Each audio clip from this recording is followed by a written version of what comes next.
আমরা আলোচনা করব। পুরো অঙ্ক ম্যাথামেটিক্স কি নিয়ে দাঁড়িয়ে আছে? অঙ্ক সংখ্যা নিয়ে দাঁড়িয়ে আছে। অঙ্ক সংখ্যা বা ডিজিট এগুলো কাদেরকে বলবো? অঙ্ক সংখ্যা বা ডিজিট তাদেরকেই বলবো যেমন 1 2 3 4 এক্স ওয়াই জেড, এগুলো সবে একটা ডিজিট বা অঙ্ক, তাই তো? এইরকম নিয়ে তো পুরো অঙ্কটা দাঁড়িয়ে আছে। এবার ধরো আমি 35 একটা সংখ্যা নিলাম, তাই তো? এটা আমি 35 বলছি। এর এখানে কতগুলো ডিজিট আছে? দুটো ডিজিট আছে। কি কি ডিজিট আছে? 3 আছে আর 5 আছে, তাই না? 35 এ কটা ডিজিট আছে? দুটো। কটা? একটা হচ্ছে 3, একটা হচ্ছে 5। এটা এককের ঘর, এটা দশকের ঘর। এককের ঘরে কে আছে? 5টা। দশকের ঘরে কে আছে? 3। তো এককের ঘরে যে থাকবে তাকে আমরা কি দিয়ে গুণ করি? 1 দিয়ে গুণ করি, 5। আর 3টাকে এই দশকের ঘরে যে কোন সংখ্যা থাকে সেটাকে আমরা কত দিয়ে গুণ করব? 10 দিয়ে গুণ করব। দশকের ঘরে 3 ছিল, তাকে আমি 10 দিয়ে গুণ করলাম, তাহলে কত হলো? 10 3 30, যোগ করলে কত হবে? 35। এভাবে কি কোন সংখ্যাটা এসেছে? 35, ঠিক আছে? এবার যদি আমি অন্য কোনো সংখ্যা নিই, ধরো 243, একটা সংখ্যা।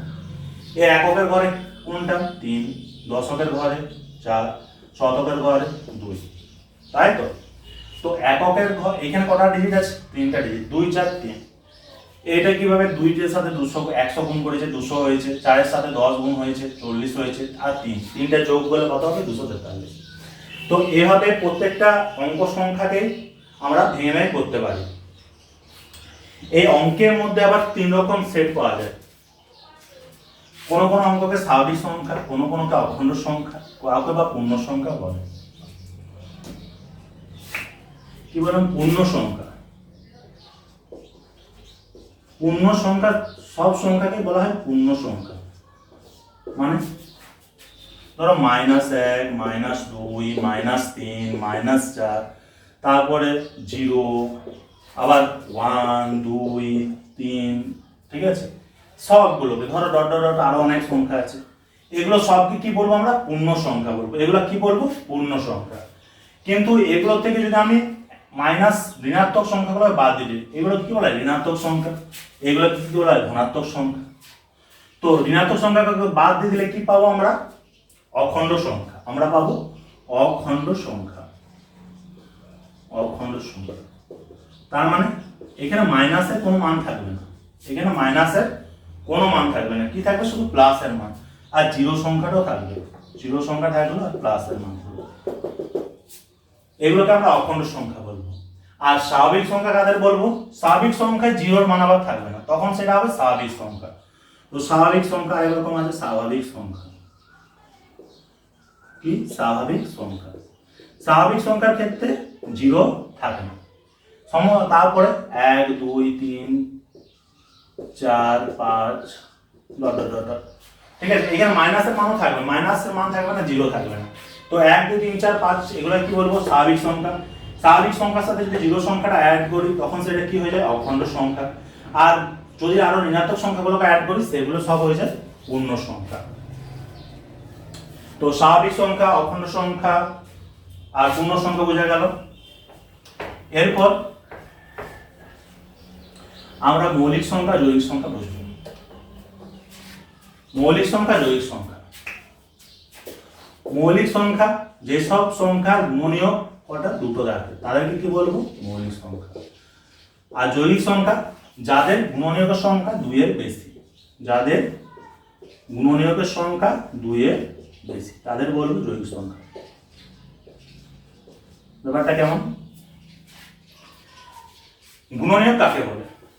গুণনীয়ক হচ্ছে কোন সংখ্যাকে যতগুলো সংখ্যা দিয়ে ভাগ করা যায় তাকে বলা হয় গুণনীয়ক। গুণনীয়ক হচ্ছে কোন সংখ্যাকে যতগুলো সংখ্যা দিয়ে ভাগ করা যায়। তাহলে আমি একটা সংখ্যা নিলাম, ধর 6 নিলাম। 6কে কি দিয়ে ভাগ করা যায়? সংখ্যাকে 1 দিয়ে 6কে ভাগ করা যায়, 1 6 6 হয়, 2 3 6 হয়, 3 2 6 হয়, আবার 6 1 6 হয়। তো 6কে কতগুলো সংখ্যা দিয়ে ভাগ করা গেল? একটা, দুটো, তিনটা, চারটা। চারটা সংখ্যা দিয়ে ভাগ করা গেল। তাহলে 6 এর গুণনীয়ক কটা হবে? 6 এর গুণনীয়ক হবে 4টি, তাই তো? আর আমি কি বলেছি? 2 এর বেশি যদি গুণনীয়ক হয় তাহলে সেটা কি সংখ্যা হয়? যৌগিক সংখ্যা। তাহলে 6 কি সংখ্যা? যৌগিক সংখ্যা। এবার যদি ধরি 3 ধরলাম, 3কে কি কি সংখ্যা দিয়ে ভাগ করা যায়? 1 3 3 হয় আর 3 1 3 হয়। আর কোনো সংখ্যা দিয়ে ভাগ করা যায় কি? আর কোনো সংখ্যা দিয়ে ভাগ করা যায় না। তাহলে তিনের গুণনীয়ক কটা? দুটো। তিনের গুণনীয়ক কি? দুটি। তাহলে 3 কি? মৌলিক সংখ্যা। যার গুণনীয়ক সংখ্যা দুটি তাকে বলা হবে কি? মৌলিক সংখ্যা। আর যার গুণনীয়ক সংখ্যা 2 এর বেশি তাকে বলা হবে যৌগিক সংখ্যা।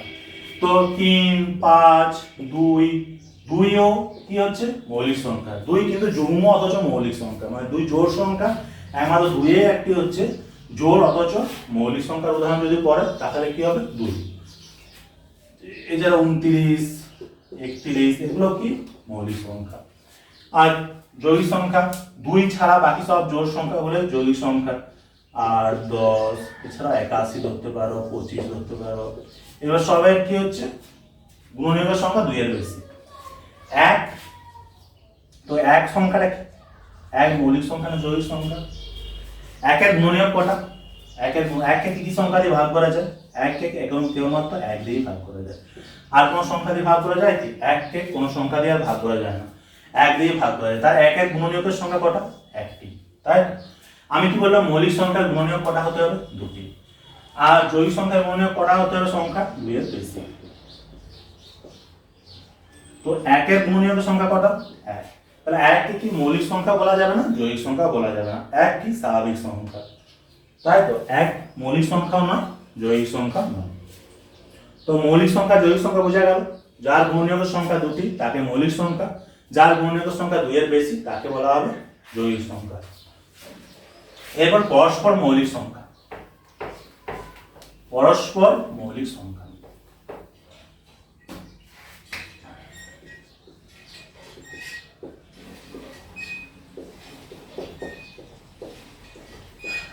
পরস্পর মৌলিক সংখ্যা কাকে বলবো?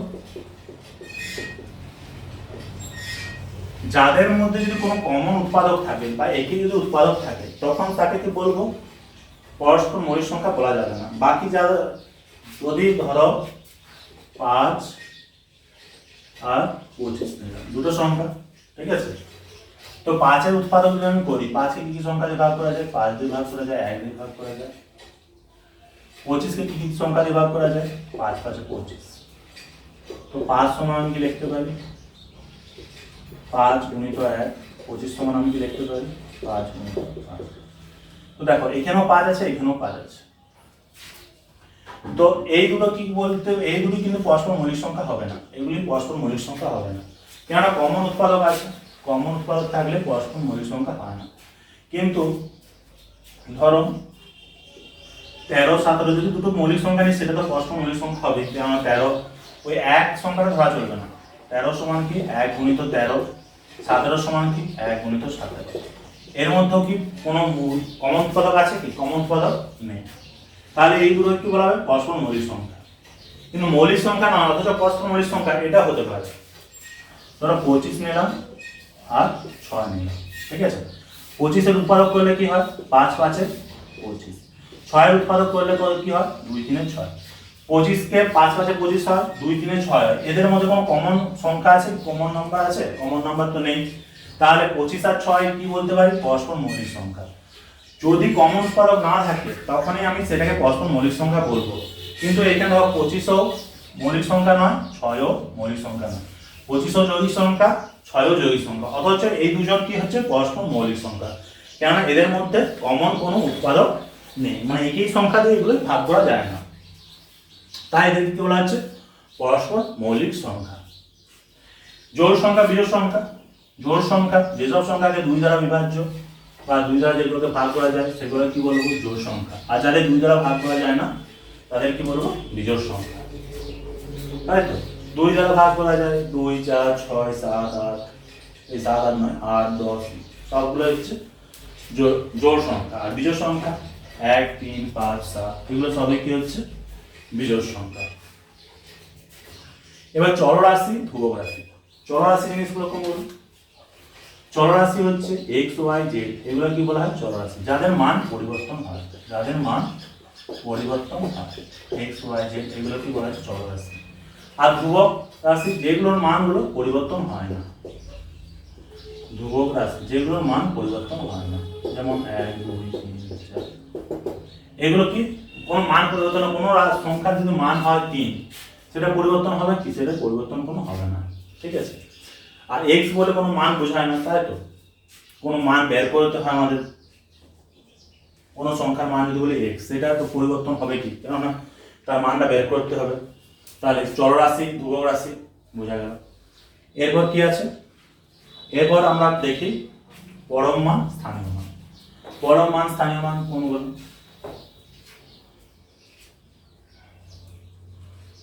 পরম মান,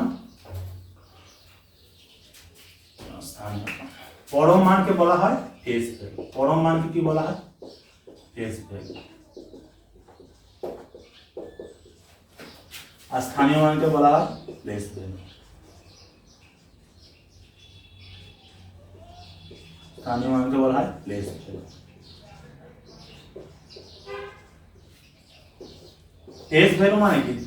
মুখ দেখে যার মান, তাই তো, মানে যার যেটা মান সেটা হচ্ছে ফেজ ভ্যালু। ধরো কোনো একটা সংখ্যা নিলাম 2 3 4 5 6, তো এখানে 4 এর ফেজ ভ্যালু কত হবে? 4 এর ফেজ দেখে কত আসছে? 4ই আসবে, তাই তো, ফেজ দেখে যেটা হয় সেটা। তাহলে এটার পরম মান কত হবে? 4, তাই তো। এটা 4 এর কোনো মান আছে? 4ই হবে, নির্দিষ্ট যে মানটা সেটাই 4। পরম মান বা ফেজ ভ্যালু সেই মানটাই হবে। 4 এর যদি 4 ফেজ ভ্যালু জিজ্ঞেস করে 4 হবে, 2 3 এর ফেজ ভ্যালু কত হবে? 3 হবে, 5 এর ফেজ ভ্যালু কত হবে? 5 হবে, 6 এর ফেজ ভ্যালু কোনটা? 6, 2 এর ফেজ ভ্যালু কত? 2। কিন্তু এই সংখ্যাটা যদি আমি বলি প্লেস ভ্যালু, প্লেস ভ্যালু বা স্থানীয় মান, প্লেস কথাটা আসছে মানে তার জায়গা অনুসারে কত হচ্ছে, কত তার কত অঙ্ক সংখ্যা। জায়গা অনুসারে 4টা কোন জায়গায় আছে? এইখান থেকে আমি দেখি, এটা এককের ঘর, এটা দশকের ঘর, এটা কত ঘর? শতকের ঘর, ঠিক আছে। তো 4 কোথায় আছে? শতকের ঘরে আছে, তাই তো, 4 শতকের ঘরে আছে। তো এর 4 এর প্লেস ভ্যালু কত হবে? 4 গুণিত শতকের জন্য 100 দিয়ে গুণ 400। যদি 5 এর ফেস ভ্যালু বলি 5, কিন্তু যদি প্লেস ভ্যালু বলি বা স্থানীয় মান কত 5 এর? 5 কোথায় আছে? একক, দশক। দশকের জন্য কত দ্বিগুণ করতে হবে? 10 দ্বিগুণ করতে হবে। তার জন্য প্লেস ভ্যালু কত? 50। 6 এর প্লেস ভ্যালু কত? 6 কে তো 1 দ্বিগুণ করলেই হবে, কেন এককের ঘরে আছে, তাই 6। এই সংখ্যাটা 3 এর প্লেস ভ্যালু কত বা স্থানীয় মান কত? 3 কোথায় আছে? একক, দশক, শতক, হাজার। 3 গুণিত 1000 সমান কত? 3000, ঠিক আছে। এরকম যে কোনো একটা সংখ্যা নিতে পারি, কোনো একটা সংখ্যা নিলাম 1 2 3, ঠিক আছে। 2 এর প্লেস ভ্যালু কত? 2 কোথায় আছে? একক, দশক, তাহলে 2 গুণিত 10 সমান কত? 20। তো প্লেস ভ্যালু কত হবে? 20।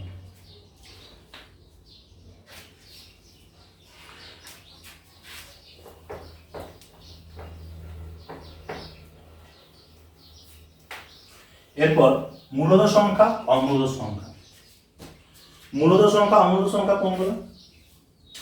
মূলদ সংখ্যা যেসব সংখ্যাকে e/q আকারে প্রকাশ করা যায়, যেসব সংখ্যাকে e/q আকারে প্রকাশ করা যায়, q not equal to 0, e/q আকারে প্রকাশ করা যাবে, আবার যেখানে q not equal to 0 হতে হবে, তাই সেগুলো হবে সব মূলদ সংখ্যা। কোনগুলো মূলদ সংখ্যা হতে পারে? 2 কে যদি কি দ্বারা প্রকাশ করা যায়, e/q কিভাবে প্রকাশ করা যাবে? 2 সমান আমি কি লিখতে পারি? 2/1, তাই তো। 2/1 মানে কি? p/q আকারে প্রকাশ করা গেল। এটা যে কোনো সংখ্যা, ধরো 5, তারপর আমি 5/1 দিয়ে প্রকাশ করতে পারি। 2/3 সেটাও মূলদ সংখ্যা, 4/7 মূলদ সংখ্যা, 10/3 মূলদ সংখ্যা, ঠিক আছে। অমূলদ সংখ্যা কোনগুলো? অমূলদ সংখ্যা যেসব সংখ্যাকে p/q আকারে প্রকাশ করা যায় না, p/q আকারে প্রকাশ করা যায় না, তাদের কি বলা হবে? অমূলদ সংখ্যা। p/q আকারে প্রকাশ করা যায় না কোনগুলোকে? ধরো √এর ভিতরে 23 আছে, √23, একে p/q আকারে প্রকাশ করা যাবে না। তারপর √27 89 আছে, সেটাকেও p/q আকারে প্রকাশ করা যাবে না, ঠিক আছে। √5 এও p/q আকারে প্রকাশ করা যাবে না, ঠিক আছে। কিন্তু √25 এই কি p/q আকারে প্রকাশ করা যাবে? √25 এর বর্গমূল করলে কত হয়? 5। 5 সমান কি? 5/1, তাহলে একে p/q আকারে প্রকাশ করা যাচ্ছে। তাহলে রুট ওভার 25 কি হচ্ছে মূলদ সংখ্যা পার পি বাই কিউ আকারে প্রকাশ করা গেলে। কিন্তু যেই সব রুটগুলোকে ভাঙা যায় না সেগুলো সব হবে অমূলদ সংখ্যা।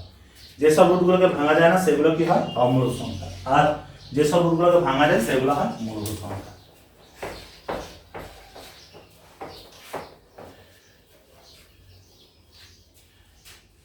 এবার 0.12 মাথায় 1-2 মাথায় পৌনঃপুনিক দেওয়া আছে, এটা মূলদ সংখ্যা না অমূলদ সংখ্যা? আর 0.1-2-3-4 তারপর আবার 1 7 6 3 2 5 ডট করে অনেক সংখ্যা দেওয়া আছে। এই সংখ্যাটাই মূলদ সংখ্যা কি অমূলদ সংখ্যা। যদি পৌনঃপুনিক দেওয়া থাকে, পৌনঃপুনিক থাকলে নিয়ম কি, যেটা আমার দশমিকের পরে আছে সেটা আমি উপরে লবে লিখে দেবো ভগ্নাংশে। আর কি যতগুলোর মাথায় পৌনঃপুনিক দেওয়া আছে ততগুলো 9 আমি লিখবো, দুটোর মাথায় পৌনঃপুনিক দেওয়া আছে 12/99। পি বাই কিউ আকারে প্রকাশ করা যাচ্ছে, পি বাই কিউ আকারে প্রকাশ করা গেলে সেটা হবে মূলদ সংখ্যা। কিন্তু এই সংখ্যাটা তো আমি কোনো আবৃত দশমিক ভগ্নাংশ তো নয়, কেন কোনোভাবে কোনো কমন পাওয়া যাচ্ছে না, তাই তো 1 2 3 4 তাহলে তারপর 7 6 এরকম করে শুরু হয়েছে, তাহলে এটা কি পি বাই কিউ আকারে প্রকাশ করা যাবে? পি বাই কিউ আকারে প্রকাশ করা যাবে না, ঠিক আছে? তার জন্য এটা কি অমূলদ সংখ্যা। কিন্তু যদি এটা এরকম থাকতো 0.1 2 3 4 আবার 1 2 3 4 থাকতো, ঠিক আছে, আবার 1 2 3 4 থাকতো, তাহলে কি বারবার কি আসছে 1 2 3 4 1 2 3 4 1 2 3 4, ঠিক আছে? তাহলে আমি এটা কি লিখতে পারি 0.1 2 3 4 এটা লিখতে পারি পৌনঃপুনিক, তাই তো? আবৃত দশমিক ভগ্নাংশ যখনই হয়ে যাবে তখনই সেটা কি আমি প্রকাশ করতে পারবো, তাই তো? পি বাই কিউ হবে, তখনই সেটা কি হয়ে যাবে মূলদ সংখ্যা। আর পি বাই কিউ আকারে প্রকাশ না করতে পারলে সেগুলো হয়ে যাবে অমূলদ সংখ্যা। দেখো তোমাদের এখানে 1 থেকে 13 তক একটা অঙ্ক দেওয়া আছে, তাই তো? 13টা অঙ্ক আমরা আস্তে আস্তে করার চেষ্টা করব। তো প্রথম অঙ্কে আমার দেওয়া আছে সব থেকে ছোট যৌগিক সংখ্যা কোনটি, তাই তো? তো সবচেয়ে ছোট যৌগিক সংখ্যা অপশনে দেওয়া থাকলো 2 দেওয়া থাকলো, 3 দেওয়া থাকলো, 4 দেওয়া থাকলো, 5 দেওয়া থাকলো। কোনটা সবচেয়ে ছোট যৌগিক সংখ্যা? দেখো যৌগিক সংখ্যার কার দুটো বেশি গুণনীয়ক থাকতে হবে। 2 এর কটা গুণনীয়ক? 1 এবং 2। 3 এর কটা গুণনীয়ক? 1 3। 4 এর কটা গুণনীয়ক? 1 2 4। তো 4 এর একমাত্র 2 এর বেশি গুণনীয়ক আছে, তাই তো? যৌগিক সংখ্যার গুণনীয়ক সংখ্যা কত থাকতে হবে? 2 এর বেশি। তাহলে কত হবে? সবচেয়ে ছোট যৌগিক সংখ্যা কত হবে? 4। সবচেয়ে ছোট যৌগিক সংখ্যা কত? 4। পরের অঙ্ক, প্রথম 5টি মৌলিক সংখ্যার সমষ্টি কত? প্রথম 5টা মৌলিক সংখ্যার সমষ্টি। তাহলে প্রথম 5টা মৌলিক সংখ্যা কোনগুলো? সবচেয়ে ছোট মৌলিক সংখ্যা 2, 1 তো মৌলিকও নয় যৌগিকও নয়, 1 হচ্ছে স্বাভাবিক সংখ্যা। তারপরের মৌলিক সংখ্যা কত? 3। তারপরের মৌলিক সংখ্যা কত? 5। তারপরের মৌলিক সংখ্যা কত? 7। তারপরের মৌলিক সংখ্যা কত হবে? 9 হবে কি? 9 কিন্তু মৌলিক সংখ্যা নয়, 9 3 দ্বারা ভাগ করা যায়, তাই তো? তো মৌলিক সংখ্যা তারপরে কত? 11। যোগ করা যাক, 3 2 এ 5, 5 5 এ 10, 10 17 আর 11, 7 1 8 2 28। সবচেয়ে ছোট 5টি মৌলিক সংখ্যা সমষ্টি কত? 28। পরের অঙ্ক 3 যুগ্ম অথচ মৌলিক সংখ্যার উদাহরণ। যুগ্ম অথচ মৌলিক সংখ্যার উদাহরণ কোনটা হবে? যুগ্ম অথচ মৌলিক সংখ্যার উদাহরণ হচ্ছে একটাই আছে একমাত্র যুগ্ম অথচ মৌলিক, সেটা হলো 2। কত? 2। এটার উত্তর কত হবে? 2। 80 থেকে 100 এর মধ্যে মৌলিক সংখ্যা সমষ্টি কত? 80 থেকে 100 এর মধ্যে মৌলিক সংখ্যা সমষ্টি। 80 থেকে 100 এর মধ্যে মৌলিক সংখ্যা কোনগুলো? একটু ভাবার চেষ্টা করো। 81 তো মৌলিক সংখ্যা নয়, আর যেসব জোড় সংখ্যাগুলো আছে সেগুলো তো মৌলিক সংখ্যা নয়। জোড় সংখ্যাগুলো 2 দ্বারা ভাগ করা যায়, তখন 1 আর সেই সংখ্যা থাকছে, তার সাথে 2 অ্যাড হয়ে যাবে, তখনই তো তাহলে সেটা যৌগিক সংখ্যা, মানে 3টা বেশি গুণনীয়ক হয়ে যাবে, তখনই যৌগিক সংখ্যা, তাই তো? তো 83 প্রথম মৌলিক সংখ্যা কত? 83। তারপর 85 5 দ্বারা যাবে, ঠিক আছে, 87 3 দ্বারা যাবে, তাহলে 89। তারপরে কত? 89। তারপর 91 7 3 দ্বারা 7 দিয়ে যাবে, ঠিক আছে। তারপর 93 3 দিয়ে যাচ্ছে, 95 5 দিয়ে যাবে, তারপরের সংখ্যা কত? 97। এই 3টি সংখ্যা আছে 83 89 97। 90 থেকে 100 এর মধ্যে একটি মৌলিক সংখ্যা, সেটি হচ্ছে 97। আর 80 থেকে 100-র মধ্যে দুটি 83 আর 89 যোগ করা যাক। 7 3 10 19 1 8 8 16 16 26 269। তাহলে এটা 80 থেকে 100-র মধ্যে মৌলিক সংখ্যা সমষ্টি কত? 269। তারপর পাঁচেরটা কি দেওয়া আছে? 5 6 8 4 3 সংখ্যা থেকে 6 এর স্থানীয় মান কত? 6 এর স্থানীয় মান মানে প্লেস ভ্যালু। 6 এর প্লেস কোথায়? একক, দশক, শতক, হাজার। হাজার আছে 6টা, তো 6 এর স্থানীয় মান কত হবে? 6 কে আমি 1000 দিয়ে গুণ করব। 6 কে 1000 দিয়ে গুণ করলাম, কত হলো? 6000। তাই তো 6 এর স্থানীয় মান কত? 6000। এটা যদি 6 এর মধ্যে পরম মান কত? পরম মান কত হতো? 6ই হতো। ঠিক আছে, পরম মান কত? 6ই হতো। এবার যদি বলতো 6 এই সংখ্যাটিতে 6 এর স্থানীয় মান এবং পরম মানের মধ্যে অন্তর কত, তাহলে আমি কি করতাম? 6000-এর সাথে 6 আমি বিয়োগ করে দিতাম। তারপরে যে সংখ্যাটা আসতো 4 9 9 5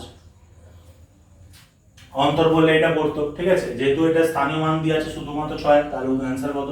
6000। পরের অঙ্ক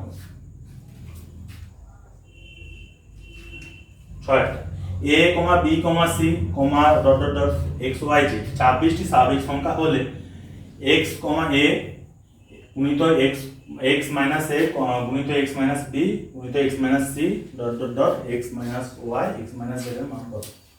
তাহলে দেখা যাক অঙ্কটা কি করে করব। x মাইনাস a আছে, x মাইনাস b আছে x minus y x minus z x minus y x minus z, এটা তো। আচ্ছা, এটা আমি লিখলাম x minus a x minus b। আচ্ছা, এর আগের পদটা কত? প্রত্যেকটা তো a b c এরকম করে যাবে, x এর থেকে বিয়োগ হয়ে যাবে। প্রথমে a বিয়োগ হলো, তারপরে b বিয়োগ হবে, তারপরে c বিয়োগ হবে, তারপরে d, তারপরে e, তারপরে f, এরকম করে 26টা লেটার বিয়োগ হবে। তাহলে এইখানে তো x মাইনাস x এক সময় আসবে, তারপরে x মাইনাস y, তারপরে তো x মাইনাস z। যখন x মাইনাস x এলো তখন x মাইনাস x এর মান কত? একই কোন সংখ্যাকে সেই সংখ্যা দিয়ে বিয়োগ করে কত মান হয়? 0 মান হয়। তাহলে x মাইনাস a, বাকি তো যা আছে থাকলো x মাইনাস b, বাকি যা আছে থাকলো ধরো dot dot dot dot dot dot dot dot, এইখানে গুণিত 0, আবার গুণিত কিছু আছে। কোন সংখ্যাকে 0 দিয়ে গুণ করলে কত হয়? কোন সংখ্যাকে 0 দিয়ে গুণ করলে 0 হয়। তাহলে এই অ্যান্সার কত হবে? 0। তাহলে এর উত্তরটা কত হলো? 0। 6 অঙ্ক খুব ভালো অঙ্ক। তারপর 7 অঙ্ক 3 2 5 কে সাজালে 3 অঙ্কের কতগুলি সংখ্যা পাওয়া যাবে? তাদের সমষ্টি কত? তিনটা সংখ্যা দিয়ে আছে 3 2 5, তাদেরকে যদি সাজানো যায় তাহলে মোট কতগুলো সংখ্যা পাওয়া যাবে? কিভাবে সাজাতে হয়? একটা 3 2 5 হয়, একটা 3 5 2 হতে পারে, একটা 2 3 5 হতে পারে, একটা 2 5 3 হতে পারে, তেমনি 5 2 3 হতে পারে, 5 3 2 হতে পারে, এরকম ভাবে সাজাতে পারি আমরা। ঠিক আছে, যদি এরকম অঙ্ক পড়ে তিনটা সংখ্যাকে সাজালে কতগুলো তিনটা সংখ্যা দিয়ে আছে, সাজালে 3 অঙ্কের কতগুলো সমষ্টি পাবে, তাহলে কটা সংখ্যা দিয়ে আছে? একটা, দুটো, তিনটা। আমাদের কি করব? 3 গুণিত 2 গুণিত 1, তাহলে কত হলো? 6টা। আমরা এতগুলো করার সময় থাকবে না, তাহলে 3 2 6, 6টা সংখ্যা পাওয়া যাবে। তারপরে আমরা দেখো 1 2 3 4 কে সাজালে 4 অঙ্কে কতগুলি সংখ্যা পাওয়া যাবে? 4 অঙ্কে যদি পড়ে তাহলে 4 অঙ্কের ক্ষেত্রে কতগুলো দেওয়া আছে? 1 2 3 4, তাই তো। তাহলে সেখানে কি করতে হবে? 3 অঙ্কের ক্ষেত্রে যেমন 3 গুণিত 2 গুণিত 1 করছিলাম, 4 অঙ্কের ক্ষেত্রে 4 গুণিত 3 গুণিত 2 গুণিত 1 কি করব? 4 গুণিত 3 গুণিত 2 গুণিত 1, তার মানে 4 3 12 12 2 24টি। কতগুলি সংখ্যা পাওয়া যাবে? 24টি সংখ্যা পাওয়া যাবে। এছাড়া 3 2 5 কে তাদের সমষ্টি কত দেওয়া আছে? তাদের সমষ্টি কত? যে 3 অঙ্কের সংখ্যা পাওয়া তাদের সমষ্টি কত? যদি এরকম 3 অঙ্কের সংখ্যা থাকে, নিয়ম হচ্ছে 222 কে সেই অঙ্ক সমষ্টির সঙ্গে গুণ করব। 222 কে গুণ করব, এই 3 2 5 কে যোগ করে যেটা হবে তাকে 222 কে গুণ করব। 222 গুণিত 3 যুক্ত 2 যুক্ত 5, তাই তো। তাহলে 222 গুণিত 5 2 10, তাহলে 2 2 2 0। তাহলে কত অ্যান্সার হলো? 222 গুণিত 10 মানে 2220, তাই তো। তারপরটা এইটাকে যতগুলো তাদের সমষ্টি, সংখ্যা কতগুলো পাওয়া গেল? 24টা। তাহলে সমষ্টি এইখানে কত দিয়ে গুণ করেছিলাম? 222 দিয়ে। এইখানে কত দিয়ে গুণ করব? 4টা 6 দিয়ে গুণ করব, 4টা 6। আর এই অঙ্কগুলো সমষ্টি 1 2 3 4, 1 2 3 4। 4 3 7 2 9 1 10, তাহলে কত হলো 1 2 3 6 আর গুণিত 10, তার মানে একটা শূন্য।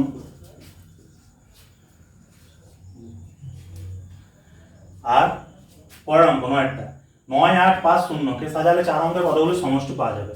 তাহলে আমি একটু আগে দেখালাম যে 4টা সংখ্যা দিয়ে আছে, তাহলে কতগুলো অঙ্ক পাওয়া যাচ্ছিল। সেই ক্ষেত্রে আমরা কি করছিলাম, সেই ক্ষেত্রে 4টা সংখ্যা দিয়ে আমরা 4 থেকে 4টা সংখ্যা যেহেতু আছে তার জন্য আমরা 4 গুণিত 3 গুণিত 2 গুণিত 1 করছিলাম। তাহলে এখানেও সেটাই করি, 4 গুণিত 3 গুণিত 2 গুণিত 1, তার মানে 4 3 12 12 গুণিত 24। কিন্তু একটা শূন্য আছে, যখন এই শূন্য দিয়ে আমি কোনো সংখ্যাটা শুরু করতে যাব সেই অঙ্কগুলো 4 অঙ্কের থাকবে না, সেই অঙ্কগুলো 3 অঙ্কের হয়ে যাবে। তাহলে এখানে 4টা অঙ্কের জন্য 24টা অঙ্ক পাওয়া যাচ্ছে, 24টা সংখ্যা পাওয়া যাচ্ছিল। 4টা অঙ্কের জন্য কটা সংখ্যা পাওয়া যাচ্ছে 24টা, তাহলে একটা অঙ্কের জন্য কটা সংখ্যা পাওয়া যাবে 24/4, তার মানে 6টা করে সংখ্যা পাওয়া যাবে। তাহলে 0 এর জন্য কটা সংখ্যা বাদ হয়ে যাবে, 6টা সংখ্যা বাদ হয়ে যাবে। 0 দিয়ে যে সংখ্যাগুলো শুরু হবে সবগুলো 3 অঙ্কের সংখ্যা হয়ে যাবে।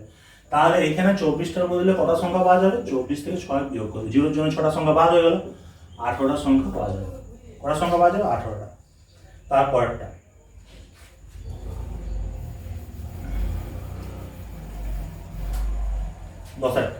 10 অঙ্ক যদি এরকম থাকে √42 যুক্ত √42 যুক্ত √42, 42টাকে আমরা ভাঙার চেষ্টা করব ক্রমিক সংখ্যা দিয়ে, 42টাকে ক্রমিক সংখ্যা দিয়ে ভাঙার চেষ্টা করব। ক্রমিক সংখ্যা কাকে বলবো, পরপর সংখ্যাটাকে বলা হবে ক্রমিক সংখ্যা। পরপর 42কে কি দিয়ে ভাঙা যায়, 6 7 42, 6 7 42 পরপর সংখ্যা। 30 যদি থাকে 5 6 30, এগুলো হচ্ছে ক্রমিক সংখ্যা, 5 গুণিত 6 হয়ে গেল পরপর সংখ্যা দিয়ে। তাহলে 42কে ভাঙা গেল 7 গুণিত 6, মাঝখানে কি আছে প্লাস √42 প্লাস √42 প্লাস √42, তাহলে এটা কত হবে, যদি 6 আর 7 42 সমান কত 6 আর 7, যদি মাঝখানে প্লাস থাকে তাহলে বড় সংখ্যাটা হবে, বড় সংখ্যাটাই উত্তর হবে। মাঝখানে প্লাস থাকলে বড় সংখ্যাটাই উত্তর হবে, মানে 7ই উত্তর। তাহলে এই গোটা অঙ্কটার উত্তর কত 7, করার দরকার নেই, সঙ্গে সঙ্গে উত্তর হবে। 7 ছক যেহেতু 42, পরপর দুটো সংখ্যার গুণফল হচ্ছে, তার মানে বড় সংখ্যাটা এর উত্তর। আবার যদি মাঝখানে মাইনাস থাকে তাহলে সবচেয়ে ছোট সংখ্যাটা উত্তর। 7 6 42 ছোট সংখ্যা, যদি এটা √30 দিয়ে থাকতো 30 যুক্ত √30 যুক্ত √30, তাহলে 5 6 30 হয়, তো 30 এর ক্ষেত্রে 6 উত্তর হতো এটা, আর এটা 5 উত্তর হতো। আর যদি গুণ থাকে √42 গুণিত √42 গুণিত √42, সেখানে সেই সংখ্যাটাই উত্তর হয়, প্লাস মাইনাস হবে, প্লাস মাইনাস, প্লাস 42 উত্তর হতে পারে, মাইনাস 42 উত্তর হতে পারে। তো যদি গুণ থাকে প্লাস 42 মাইনাস 42 দুটাই উত্তর, আর যোগ চিহ্ন থাকলে বড়টা উত্তর, আর বিয়োগ চিহ্ন থাকলে ছোটটা উত্তর। তারপর 3টি ক্রমিক সংখ্যার গুণফল 120 হলে তাহলে যোগফল কত, ক্রমিক সংখ্যার গুণফল বলেছে 120, তার মানে 120 উৎপাদক করি, 120 উৎপাদক করলে কি হয় দেখা যাক। 5 লিখা হচ্ছে, 5 × 10 5 × 20, 3 3 8 24, 2 4 8, 2 × 4, তো 2 × 4 একটা নিলাম, 3 × 6 একটা নিলাম, 5 একটা নিলাম। তাহলে কি কি সংখ্যা দাঁড়ালো, 120 সমান আমি লিখতে পারি 4 × 5 × 6 লিখতে পারি, 5 4 20 6 120। ক্রমিক সংখ্যা পরপর সংখ্যা হয়ে গেল 4 5 6, তাদের সমষ্টি তাদের যোগফল বের করলে হবে 4 যুক্ত 6 যুক্ত 5 6 4 10 যুক্ত 15, উত্তর কত 15।